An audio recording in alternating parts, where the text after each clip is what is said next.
Julia, Catherine, thank you for joining me on this conversation. Hopefully, we're going to be able to get into some of the ins and outs of delivering or launching licensing schemes. I know we've worked together quite a lot over the last couple of years on some quite exciting projects. Really, some of really interesting and projects. And the idea of this conversation, we get to sort of share some of our experience. With other councils and managers and leaders out there that are looking at this as an intervention for their council or their area.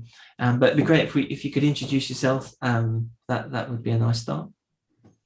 Okay, so I'm Julia Brennan. I work for Cadence and I help to look after our local government sector. And I have a lot of experience supporting councils through the end-to-end property licensing journey. So I'm Catherine Harvey. I'm an associate with Cadence and started working with licensing back in 2015 on an implementation project, very large, and have worked with a number of other councils from feasibility all the way through to implementation. Great. And I'm, of course, Russell Moffatt I'm a co-founder at Metastreet, and pretty much been studying and doing licensing well, since I didn't have grey hair anyway, at least 10 years now. So hopefully we can really get into some of the interesting aspects.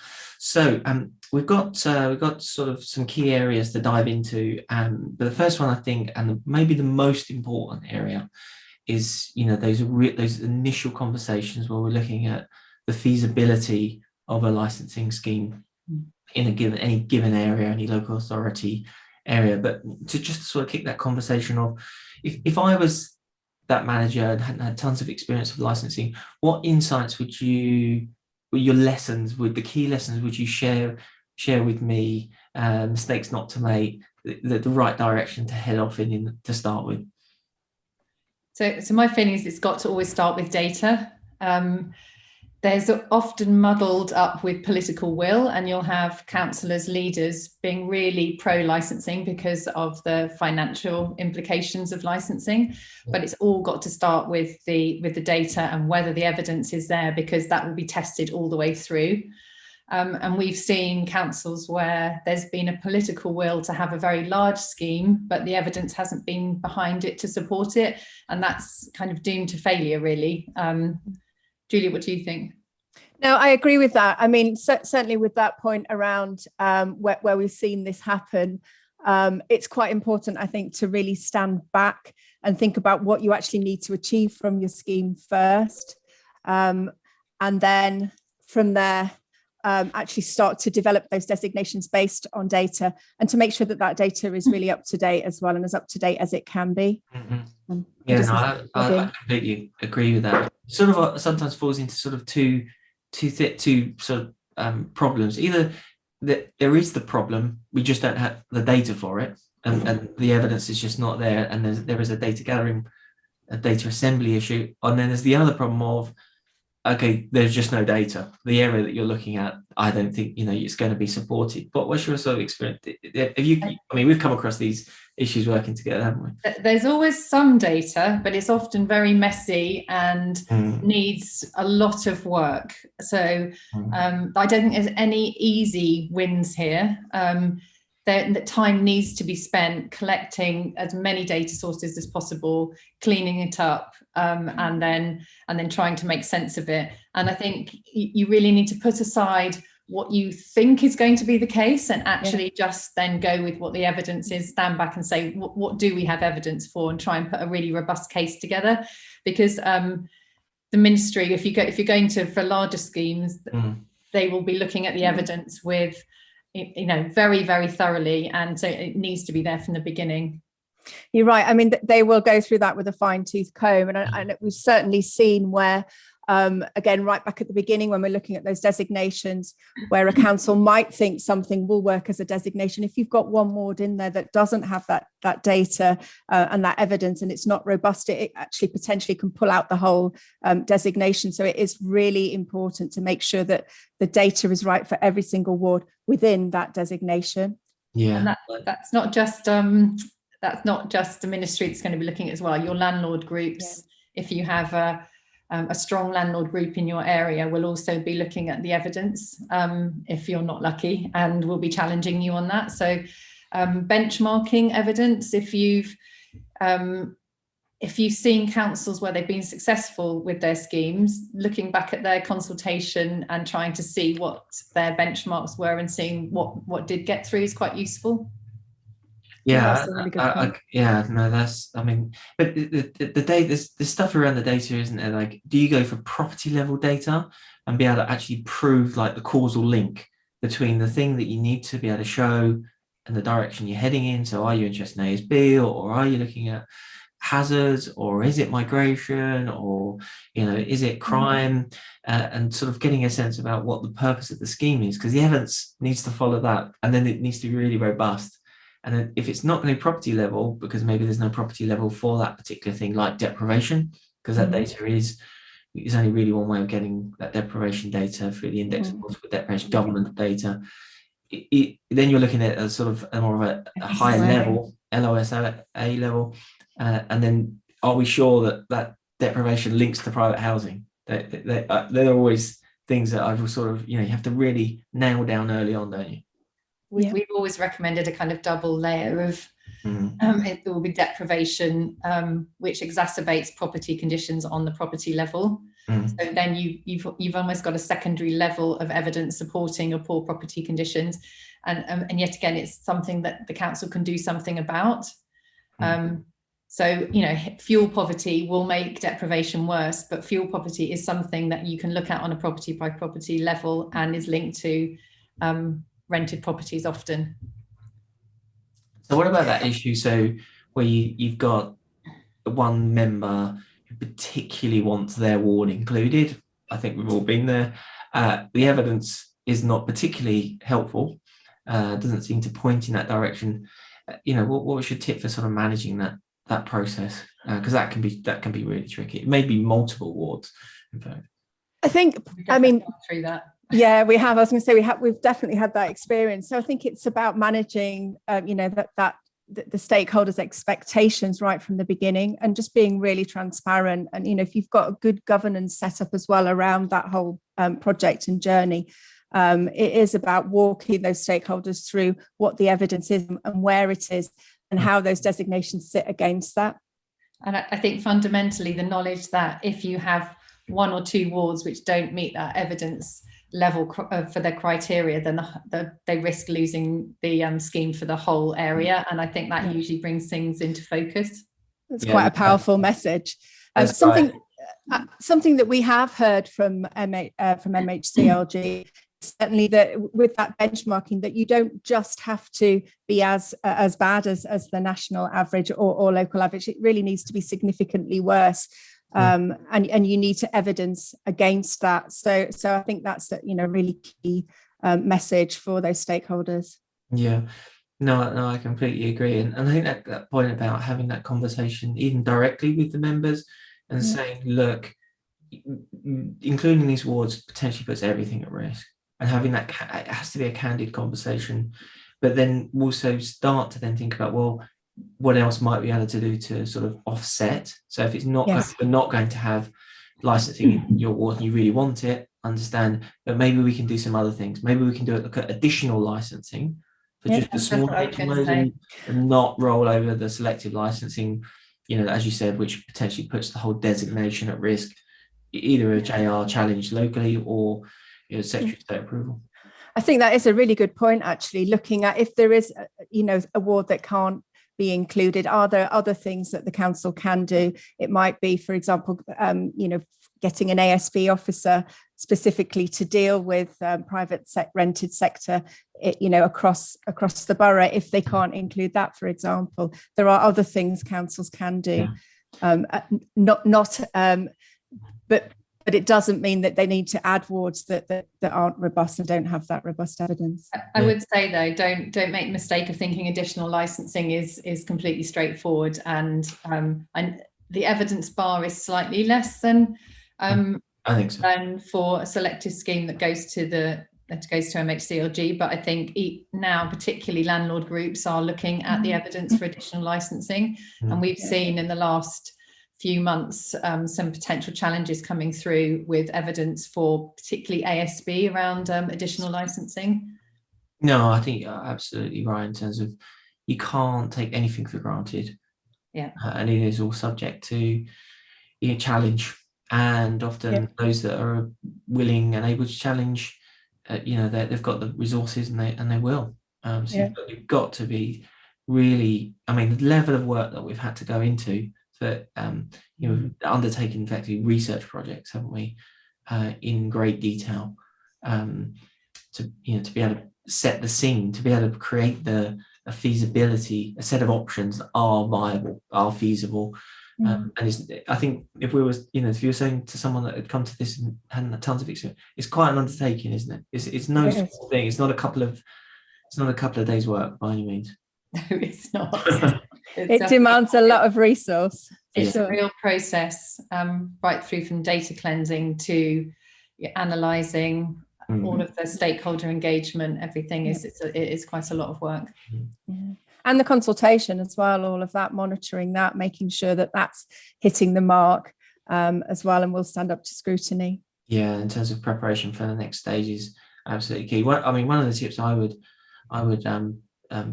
share with people is, particularly as we're moving towards introducing licensing schemes, selective licensing schemes to drive up standards. I get it, 100%. I've written about the links between the two, but you do, as a local authority, need to be able. It says clearly in the legislation and regulations that you need to have undertaken a housing stock condition survey, and it needs to be a contemporary. So you can't rely on one that's 10 years ago.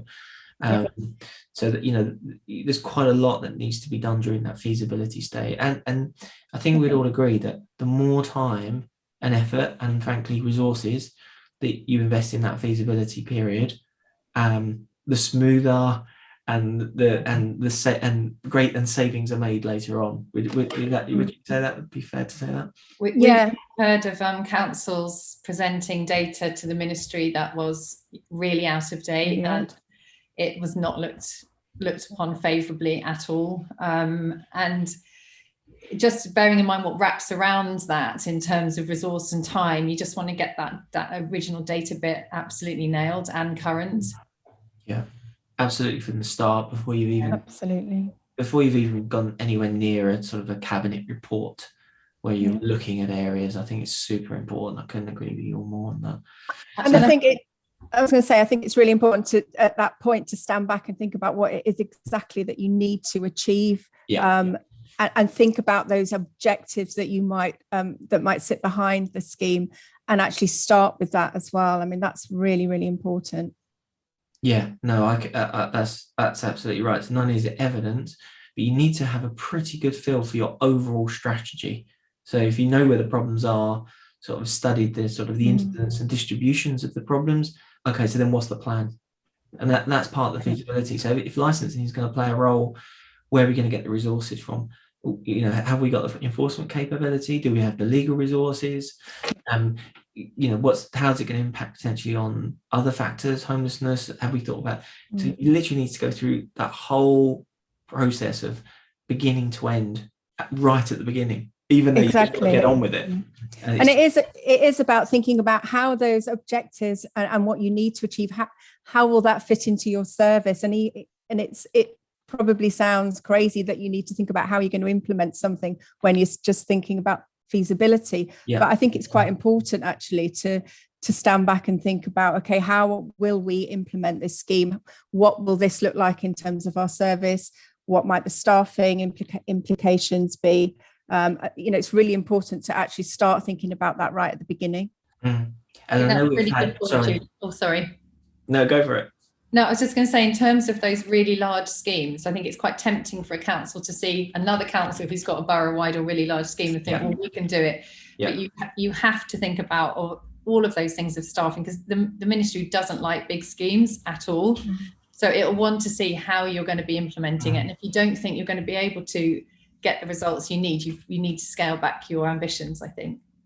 Yeah, I would take a slightly different view and just say, I think the government's determined for it to be completely evidenced, and that it needs to follow the law closely. I think that's our experience, isn't it, in terms of, and that comes through in the feasibility. So, so you know that's the test, and therefore everything needs to be done to meet that test from it does right at the beginning. And you need to be able to demonstrate, right at the beginning, how your scheme will deliver those objectives. Yeah. And that, if you've had previous schemes, you need to be, looking at how they've performed. If they haven't performed well, you'll need to justify that to MHCLG. What's the justification that the new scheme will do any better? There may be good reasons why the scheme didn't achieve the objectives that you wanted it to achieve, but you need to be able to demonstrate the reasons for that and show what changes will be made. Yeah, that overall narrative, that story that you're going to tell has to be really thought through at that point. And these are things that are easily forgotten, aren't they? Like, okay, we've got all these things, let's just get a cabinet report going. Yes. There's these pressures, it has to be done by this time, but you literally need to methodically work your way through all of these areas rationally, don't you? And they're quite big chunks of work. And I know working with Cadence, you guys really specialize in providing those resources to help quite often underfunded teams who haven't had a ton of experience try and stand these work packages up and then work them through. Sometimes they involve input from other organizations or from legal right at the beginning.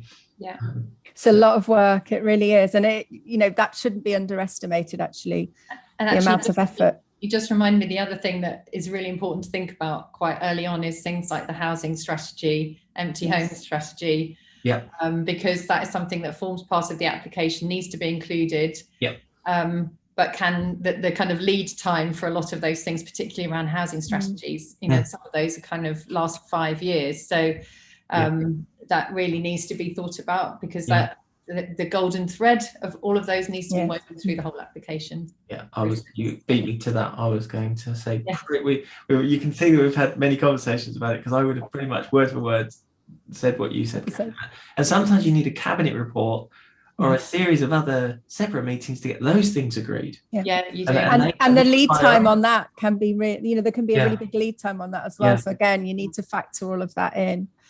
And that project management that you guys specialize in, I think, in a way, you need to really deliver that, that whole, that safely. You have to run these things in parallel, otherwise it would take years.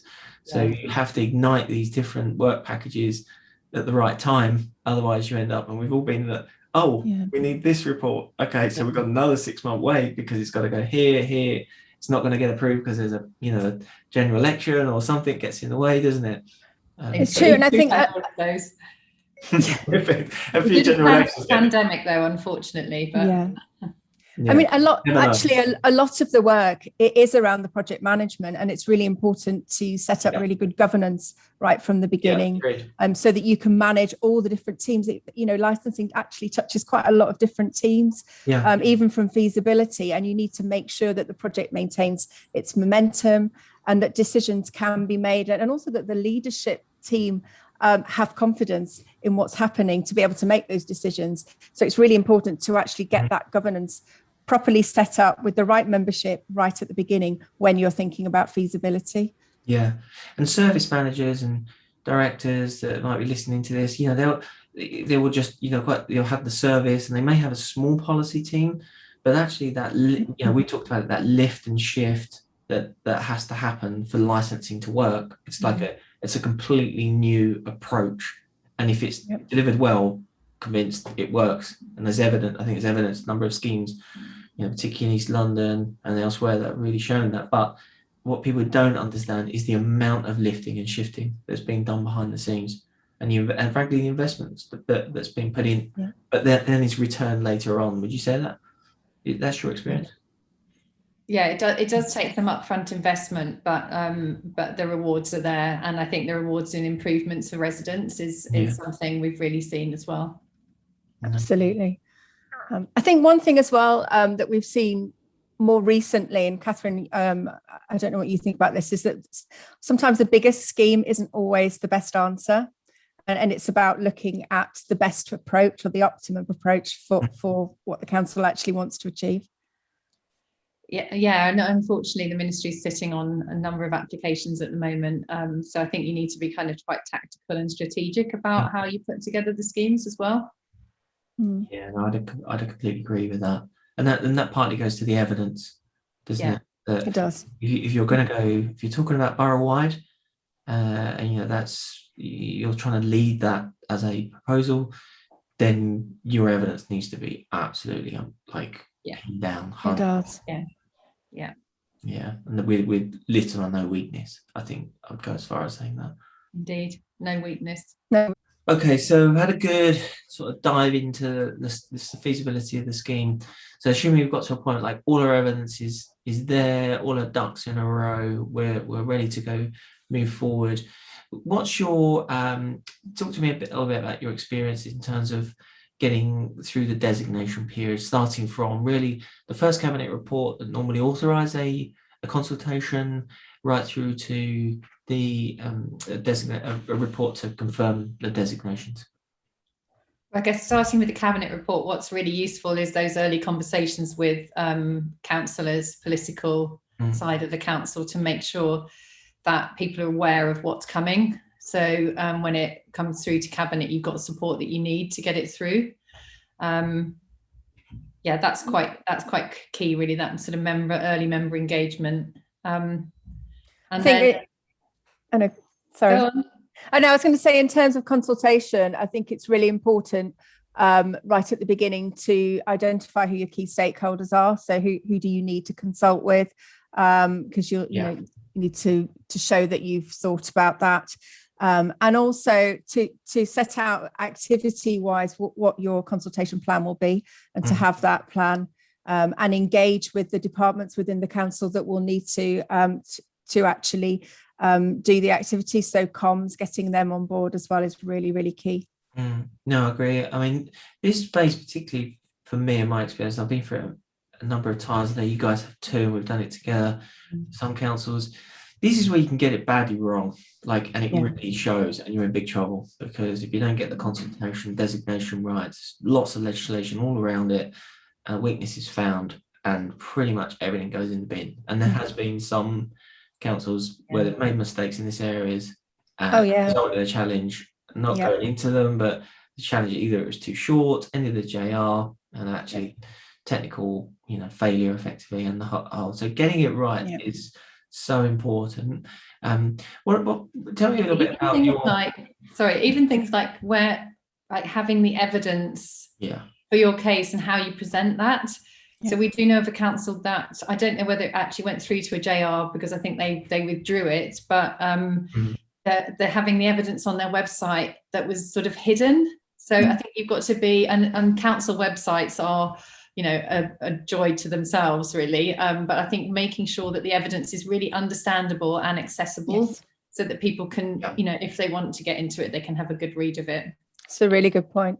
Yeah, and I mean, this is where all the preparation in the feasibility stage pays off, doesn't it? Because you've got a nice evidence pack, you're able to make a rational case to allow people to, effectively make a rational decision. Even the hardest nosed landlord, when you say, look, this is the situation, this is our evidence for it, they can't argue with it. Yeah. And that's the situation you want to be in, a situation where it can't, it can't be rejected, it can't be JR'd, because the evidence is there, and it's in a very accessible and understandable format.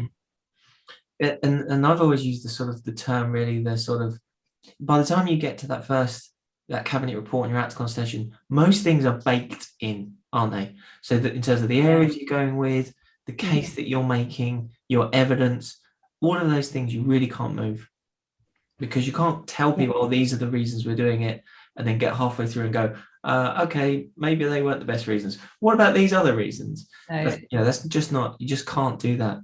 You're opening yourself to challenge if you did that as well. So it's got to be reasonably enough thought through that it gives people something solid to give their opinions on, but with maybe some space around the edges for not negotiation, but for movement, depending on how people are responding. Yeah. And you want your respondents to be able to have some input. So whether it's about, how expensive the fees are, or what exactly, or what's going to be included in the conditions, it's nice for people to be able to have that input and have that ability to do that. But yeah, as you say, it needs to be pretty much decided by the time you do go to consultation in terms of what the designations look like. I think something that's worked well that we've seen actually is having an early engagement with a group of friendly landlords, because then they're kind of a critical friend who will spot some of the things that maybe other landlords in the area might find difficult, and then it's a sort of framing way. You can either tailor things to based on what they say, or you frame it in a way that makes it a little bit easier to understand. Yeah. And I agree. I think that's always helpful, isn't it, to have those honest conversations with those landlords that you can have that type of conversation with, and just see how it's going to be perceived, how it's going to go down. Yeah, exactly. But I agree with what you said, Catherine, in terms of you do have a little bit of wriggle room, Julia, in terms of fees. The idea of a consultation is to move those a little bit. Normally they go down a little bit, which I understand. Maybe you should take a small area out of the designation. But once you're into consultation, you can't make big material changes. Right. That's forbidden. Right. So the stuff you go with, like, this is how many private rented housing we think we've got. This is how many hazards or all of that stuff. That's done. Once it's out in the public domain, this is your evidence. My point is, you can't start reworking that, can you? So that bit you can't work in parallel. It has to be done sequentially. Yeah, that's absolutely right. And I think what you need to have in your mind when you're running your consultation is that you need to be able to evidence and demonstrate that you've made reasonable effort to make sure that all stakeholders who are affected have been informed of the designations during your consultation and have had a chance to respond. Yeah, no, I know you guys have been involved in some big consultations, big London boroughs, and they're always quite fun. They're lots of fun. Well, how have you, particularly during lockdown, what's your experiences been? Because they've changed. We can't all pack ourselves into a. We consulted with the ministry on the challenges around COVID and consultation, and the advice was that you should be doing as much as you can to still reach people, but move the channels from a physical channel to a virtual channel. But within that, then you have digitally challenged groups who you then need to make extra effort with. So it has been a challenge, but I think it's also kind of quite a creative process to think about different ways of doing things. And virtual forums with landlords, I think, actually preferable going forward. Yes, I think they work quite well. Yeah, I've heard they've been going better. And that you won't get one person completely dominating. Exactly. You get a much broader range of views. Is that true? Yeah. Yeah, really good opportunity for people to put things into the chat function. You can go through some of the issues. I think accessibility wise, often it's quite difficult for people to attend meetings physically, whereas you can just log on from your phone and you can feel that you're part of it. So I think in lots of ways that's a really positive move that's come through COVID. And turnout's been higher? Yes. Turnout's been good. Yeah. And I feel as though it's a good thing. Yeah, it's a good way, with the chat function as well, it's really easy to be able to then respond, to make sure you've responded to all of the questions that have come up as well, because they're all still there. I think it's a good way of engaging with landlords. I think the challenge that we found across all consultations is engaging with residents and tenants. Yeah. Because trying to get tenants to understand what's in it for them, actually. I think that is the biggest challenge, actually. Yeah. So doing it virtually. It's always a challenge. Have you got any tips that you'd want to share in terms of things you could do to improve that? Well, I think I guess one tip I would say is to make sure that you're monitoring your consultation responses right the way through. So if you're looking at the analytics weekly, you are at least then able to change your approach. If you're finding you're not getting enough tenants or indeed enough landlords responding, you're able to change your messaging, for example, or change the whole approach, look at different channels. But if you wait till towards the end and you find that something's not right, it's a bit late. So I think that would be my tip. No, I think that's a really good point. Sorry, one way of getting residents and tenants is a more direct approach, and we've seen it working well with one North East London Council, is sort of direct telephoning of residents, and that really helps kind of balance the interested landlords out. Yeah, I mean, on some schemes we've sort of encouraged tenants to come along with sort of like a gift voucher, if they've been sort of missing work, or put on some sort of refreshments to at least, because it is difficult. I've experienced it. I agree, but that's a really good tip in terms of monitor it, because you're right. If particular groups are not engaging, you can then, as long as you're keeping your eye on it, you can start doing something about it early in that 10 to 12 week period. I'm always for like, just do it. Law says 10, always do 12 for licensing. Always do 12. The bigger schemes. Agreed. Do you agree? Yeah, definitely. Normally the question is, let's make it as short as possible, because then we can do the cabinet, in terms of it. But that's why the project management becomes so important, doesn't it? Making the timing of starting all these work packages is so important. And particularly at the moment with COVID-19 and the way that messaging can be diluted, there's a lot of messaging out there about the vaccination program and things like that. So it's important to make it a little bit longer, to make sure you're giving time for responses to come in. And then when you get to the end, the 12 weeks is up, obviously the results come in, that's when the really hard work starts, doesn't it? You gotta get that report in terms of the consultation report. Going to take a lot into account. There's a flurry of activity, isn't there, in that period? And again, that's where, if you've been monitoring your consultation and monitoring your analytics as they come in, it shouldn't be such a difficult job to do it at the end. It's not a last minute job. You're going to be updating that, because if you've been doing it weekly, then you're on top of everything that's coming in, and that feeds into your final report. Sorry. If there's comments that are coming through that become quite a big theme, you can start to have that engagement within the service with the politicians early on, that something might need to change. So it's an ongoing journey. It's a sort of developing journey of the consultation right the way from the beginning, and then the end is just tying up that final report and all those responses. That agility, I'd agree. Agility is, you've got to have someone that's on it and analysing it and adjusting throughout. It's not just like, okay, it's done, I'll see you in 12 weeks. It's not that tall, is it? No, unfortunately. If only. And it's also a time where you need to engage the service. So particularly for new schemes, it's like, okay, we'll get, or even schemes that are renewing, but we're going to do things a bit different this time. And you're going to have to get your head around this, because this is what people are saying. They want a different approach. They want more inspections, or they want these different types of application process. They didn't like it last time. It's too clunky, too long, fees too high. And so, service ultimately has to get ready in that time to deliver. That's a really good point.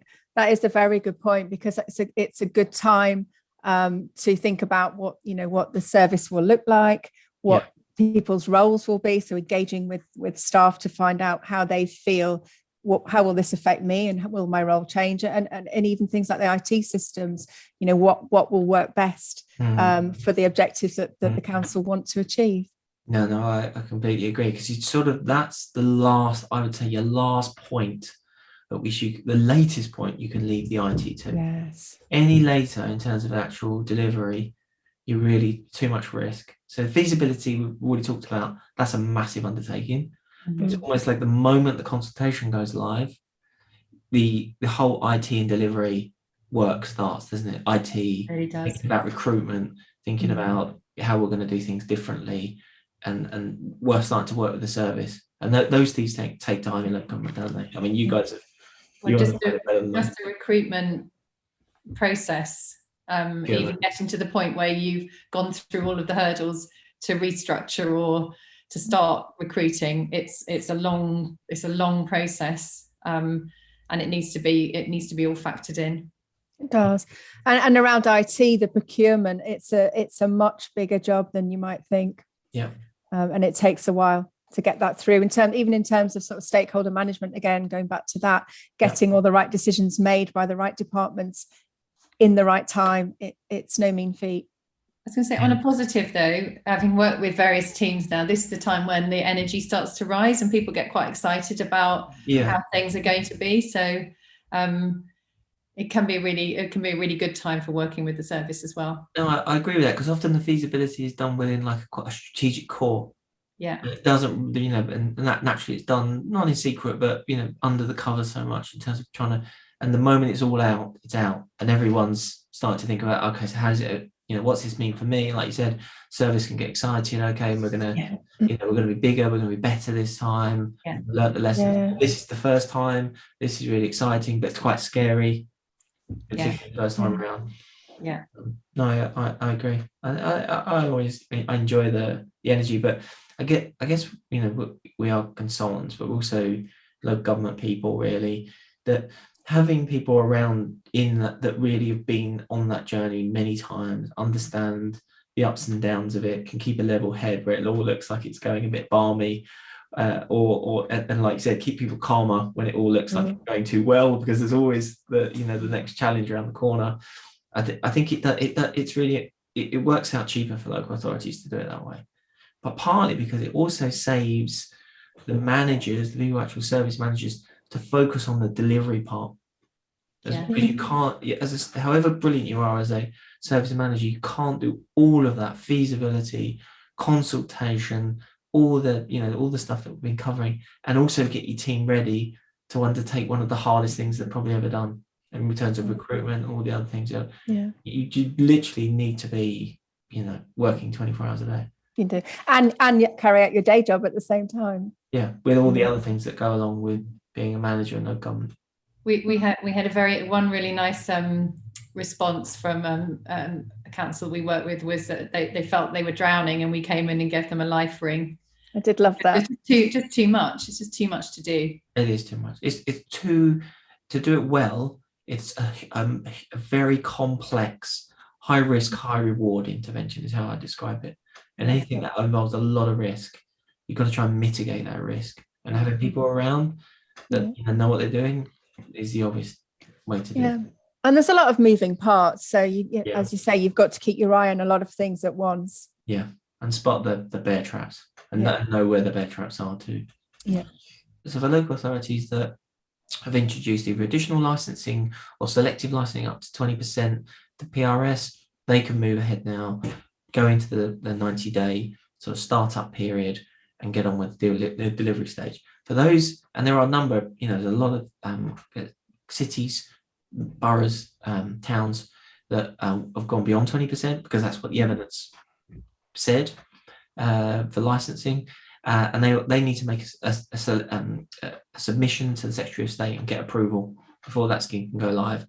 And so I know we've all been involved in a number now of these submissions, and I think it'd be fair to say that the burden in terms of evidence goes up significantly at this stage. Yeah, we're going from maybe third division to Premier League now. Everything needs to be really super sharp, and because everything's going to get absolutely looked at in great detail, and it's a yes no. So I'd be really keen to sort of get some of your experiences and some of your tips for people about how to approach this stage if they get to it, beyond obviously pulling in people like us. I mean, for us, the sort of very starting point goes back a couple of stages really, and it's starting to build a relationship with the civil servants within the ministry. They are open to having meetings. They have a structure to it where they'll see you at various points. Yeah. But I think it's good to touch in with them, check your thinking, because they will give feedback on any issues that they'll spot immediately, because I think the last thing for them is that they want an application coming in which is going to fail immediately. That doesn't help anybody. So they will give feedback. They're really, really helpful in that sense. I think you're right to engage, absolutely. And I think we'd all agree that when we've engaged with the civil servants at MOCOG, they're really professional, really bright people. And they're helpful. They are helpful. They don't want to see you fail, but the reality is quite often, we're within a local government setting, we're working to political masters, and they also have political masters. And guess what? Those political masters don't agree on some of this stuff. So it can be difficult, can't it? Well, there's an anti-licensing feeling at the political level within the ministry, definitely. But if you meet the legislature, would you say anti-licensing or anti just licensing for the sake of licensing? I think it's anti-burden on landlords. Right. Yeah. And certainly in terms of really large schemes, I think that is the case. But I think our finding was if in your application there's an area that you think, oh, it's a bit weak, or it will be outed, and you will have to try and back it up. And so that's why you really need to be very confident in everything you're putting forward, because they will spot it. They're very good. If the civil servants don't spot it, the lawyers will, and it needs to tick off against each of the legislative requirements. Yeah. So become a very good friend with the Housing Act, because you'll need to be responding to every single point. And I think, Russell, you mentioned something right at the beginning. You said it's a yes, no, and that's exactly it. If there is one ward in there in your designation that goes back to the feasibility that doesn't have the evidence, that isn't robust, it will pull out the whole thing. So you do, that needs to be all in place. Yeah, we literally don't have time to go into all the nuance, do we, about, like you said, the legal framework, the tests, and then the nuance within each of those tests. But each has a barb, and if you get caught on one of those barbs, you've got real difficulties. And I think something that is important, and we've mentioned it a few times, is that how the scheme will be delivered. How will you deliver those objectives? Yeah. And you need to demonstrate that within your application. MHCLG wants to know how will you achieve this? What will your service look like? And how will you enforce? And that was I agree completely with that as well, in terms of the test of the submission is really, not only it makes the case in great detail and in a convincing and cogent way, but it also goes about convincing government, Secretary of State ultimately, that you can deliver it and it's going to be a success. So it goes way beyond just the evidence and becomes a much more detailed study into the delivery too. So to get the submission in, you have to do all thinking on that too. Yeah. And it has to be sent, it has to be deliverable. At the end of the day, however much evidence you submit, it's about a 3-page document that goes to the minister for approval, and that will have a recommendation of approving it or not. Yeah.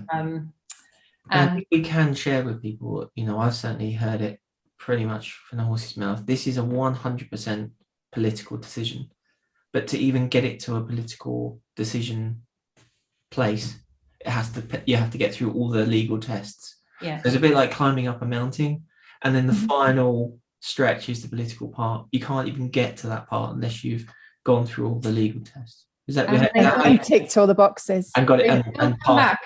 They will come back and query some if they've got any questions or they don't understand one of the points you're making. But I think they are being told now not to do that quite as much. So they'll come back to you once or twice with some questions, and you have to respond very quickly, because your timing on how you respond is taken into account. If you leave it for a month, we know some council, it's just word of mouth, that haven't responded at all. It's again not looked upon favourably if you're not then giving more evidence to back up something that they're unclear about.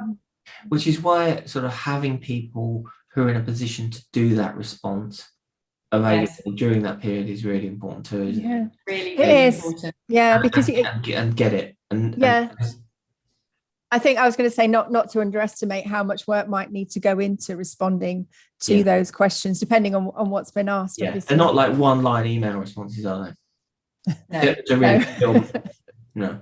The ideal position you want to be in is that your evidence is so robust, even if the politicians are not keen on it, the civil servants are saying, if you don't agree this, then the council will take us to court and they will win. I agree with that. That's the ideal position, and the council shouldn't be scared of being in that position and even threatening to take it to that point. Even then, having your MPs and your councillors and your leaders on board with pushing against the ministry, but you need to be very confident in your evidence at that point. You do. No, I've been in that position, absolutely. Yeah. And you're right. No, I think that in your mind, that's exactly the place. If you're leading this bid, you need to get to that position. Yeah. No, I completely agree with that. We've got the letter. Let's assume it's a big scheme. Got the letter from the Secretary of State. It's a good day for everybody. But of course, before that moment, we really need to have been completely ready to deliver year one. Now, year one, in my view, of a licensing scheme, particularly the bigger licensing scheme, is the make or break year. You get year one right, 2, 3, 4, 5. Actually, you're off and running, and you've got a much better chance. So, I know you guys have done a lot of work in terms of helping services prepare for year one. I'm thinking particularly IT and efficiencies, productivities, getting enforcement teams ready, getting the right number in. Talk us roughly through your thinking on some of that stuff. We would have done a lot of preparation in advance. I think looking at the size of the scheme you're going for, we did quite detailed demand study to see how many license applications we'd be expecting. And then you can plan the service around that in terms of structure. And I mean, everybody watching this will know that there is a lack of qualified EHOs in the country. So restructuring your team so that you're using their skills where they're absolutely needed, and bringing in kind of not unskilled admin staff, but administrators who can support the EHOs as much as possible, we found to be really useful. Yeah, I would agree with that. And going back to that demand modelling, sort of looking at the requirements that you will need to be able to deliver your objectives. We've done quite a lot of work sort of modelling when peaks will come in, depending on what kind of scheme you have, and depending on whether you've got an early bird or not as well. So that's quite important to think about what level of staffing you will need and when. I've been involved in three year ones as sort of service manager. The first year one obviously was absolutely terrifying, and you're right, you have to try and work out what the outputs are going to be expected of you, and then work your way back from that in terms of resources. And as part of the resources, for me, even going back to 2012, it was always about having a digitalized service. Because if you're dealing with thousands of applications, tens of thousands of applications, then that's not something you can do by paper. And so for me, that's always having that digital solution that works. And, I've been involved in multiple projects and now built our own private system to do it. And, that for me, that's, if you get that part right, you may be halfway there. I would agree. I think also it's easy to just focus on the applications. We know we're going to get loads of applications all at once. These need to be processed, but actually to be able to step back and think, okay, it's not just applications, it's inspections, it's responding to queries, it's being able to go out and enforce and report on how our scheme is progressing. So it's understanding all of that and being able to achieve all of that and have a service that is able to cope with that, and the IT system as well that will be able to cope with going out and doing the inspections quicker. Having all of that is really important. I couldn't agree more. Otherwise you're looking at a huge team. I just can look back over time. We had a team of about 100 for the first borough-wide licensing scheme, and we probably, with technology, that's probably been halved. Just in terms of technology, and that's and 50 council officers are not. It's not cheap. And not easy to find the EHOs. Absolutely. We know there's back then we were able to draw in skills because there wasn't quite the demand. But now lots of authorities are fighting over those skills naturally, which is great for my profession, but it doesn't make it easy for managers who are in the position of saying, okay, let's get 10 EHOs. Good luck. But then separating out those administrative functions is really important then, because, arranging meetings with landlords, uploading certificates, checking paperwork or whatever, can all be done by an administrator rather than an EHO, and then the inspections should be prioritised. And one of the things we found really useful was, and this is through tenure intelligence, is using that data to then plan the enforcement, because I think you really have to hit the ground running, and landlords have to know you mean business in that first year, and that if they're not getting their license, they're going to get their hand slapped in some way or another. Yeah, and it's quite reasonable. If you hand over £750, £500 to the council, £250 to the council, I want the thing that I would told I'm going to get. Yeah. Like quickly. This is like 2021. There's no waiting 12 months. You can't. I just don't think people put up with it, and they shouldn't have to. And we've seen that happen where, there have been issues where, councils are unable to process things quick enough. And so having all that in place and having that great IT system as well, it really makes it work. Processing is absolutely like a basic, has to be got right, and everything really is built on that. And I basically say it's not just licensing applications, but actually throughout the life of the license, there's lots of the management of that license. Lots of activities that so go on. Want to cancel a license, they want to vary a license. Yeah. Maybe they, instead of an application, do they want to make a temporary exemption notice application? All of these things now, people rightly, the days of being okay, we'll send you a form. Yeah. It just doesn't cut it anymore. Do you not think? I agree, and what we found has really worked is actually breaking down that process. We've done quite a lot of work in that, and looking at what really needs to be done. Are there any process enablers that can be done up front, so that it's all ready to go for each particular step in the process, and also helping councils to understand what level of staffing and what capability and capacity they might have to work on each of those bits of the process. I think it's really important. Yeah, and you do, the experience that you have with other schemes is really important, because you can bring that knowledge, and like you said, in terms of, okay, we can't get EHOs, why don't we supplement what we do have with these processing? Why don't we get the data sorted? There are areas where you can significantly boost productivity without necessarily throwing what are becoming quite expensive resources in environmental health. You definitely won't want EHOs processing application forms, for example. I see it. I just can't believe it. I just cannot believe it. But it's happening still. So for directors that want to deliver, service managers want to deliver a really excellent scheme, there are, I wouldn't call them shortcuts, but there are productivity leaps that you can make. Definitely. Even things like looking at geographically who goes out and visits which inspections, even little things like that, who's booking in the inspections, all of that can really help save time and money. I think the other thing to remember with scheme implementation as well is going back to data and recording data, because there has been, I would say, a shift in expectations on schemes reporting their successes or not. So I think the demands of landlords in an area, they want to know after year one how well you've done. They want to know, are they the only one in their street who's had a license, or are you actually making everybody else get them as well? And I think that will go all the way up to the top, and the ministry will soon probably be asking for reports on how well schemes are doing as they're being implemented as well. So getting that a good IT system from the beginning, where those kind of elements can be reported on, is absolutely vital, and it's so important to get it right from the beginning. I think that's a really, really good point in terms of the transparency, and it's a big shift, isn't it, for local authorities to but that's the way of the world. But I think on that excellent final point, I'm going to say thank you to you both.